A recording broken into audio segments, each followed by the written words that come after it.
జీవుడు శేషదుఃఖంతోనే గర్భంలో ప్రవేశిస్తాడు.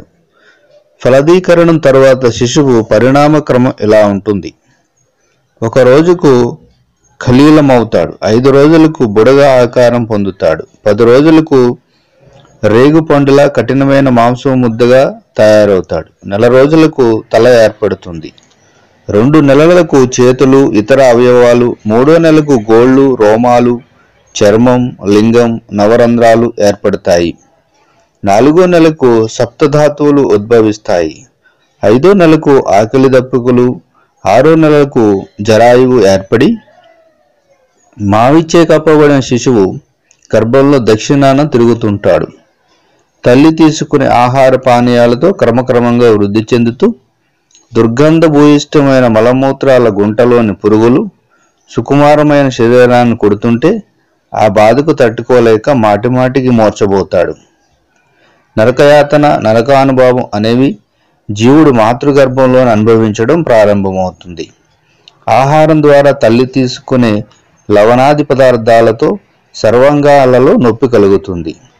మావి పేగులతో చుట్టుకున్న శిశువు వక్రీభూతమై పృష్ఠ శిరోధారుడే తల్లకిందులుగా ఉంటాడు. పంజరంలో పక్షిలా గర్భంలో జీవి బందీగా ఉంటాడు. ఆ సమయంలో భగవంతుని దయతో పూర్వజన్మలో చేసిన పాపాలు గుర్తుకొస్తాయి. గత జన్మలో చేసిన పాపపుణ్యాల వల్ల ఈ జన్మ వచ్చిందని బాధపడతాడు. కర్మ ఫలితం అనుభవించక తప్పదని పరితపిస్తూ బంధభూతాలైన సప్తధాతువులు కలిగి భగవంతునిపై కృతజ్ఞతతో గద్గద స్వరంతో ప్రార్థించడం గర్భంలోనే ప్రారంభమవుతుంది. గత జన్మల పాపపుణ్యాల సంఘటితమే ఈ మానవ జన్మ అని తలుచుకుంటూ భగవంతుడికి మాతృగర్భంలో ప్రమాణం చేస్తాడు. ఓ శ్రీహరి, నీ మాయతో భార్య, బిడ్డలు, అహంకారం, మమకారం, కామం ఉచ్చులో పడి సంసార సాగరంలో నిమగ్నమై మంచి చెడులను విడిచాను. ధర్మాధర్మాల విచక్షణ మరిచి ధన సంపాదన ధ్యేయంగా చేయకూడని చెప్పుకోలేని పాపాలకు కారకుడనయ్యాను. అలా సంపాదించిన ధనం, భాగ్యాలను నా భార్య బిడ్డలు అనుభవిస్తున్నారే కానీ తనను పట్టించుకోవడం లేదు. నేను సంపాదించిన ఆస్తులు బిడ్డలు అనుభవిస్తే పాపాలు మాత్రం నేను మూటగట్టుకున్నాను.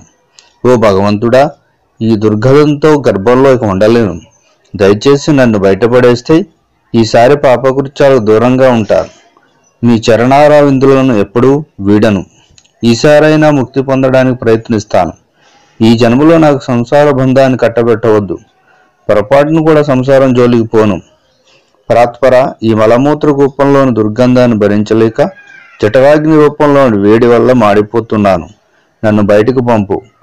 నిన్ను మర్చిపోనని జీవుడు ప్రార్థిస్తాడు.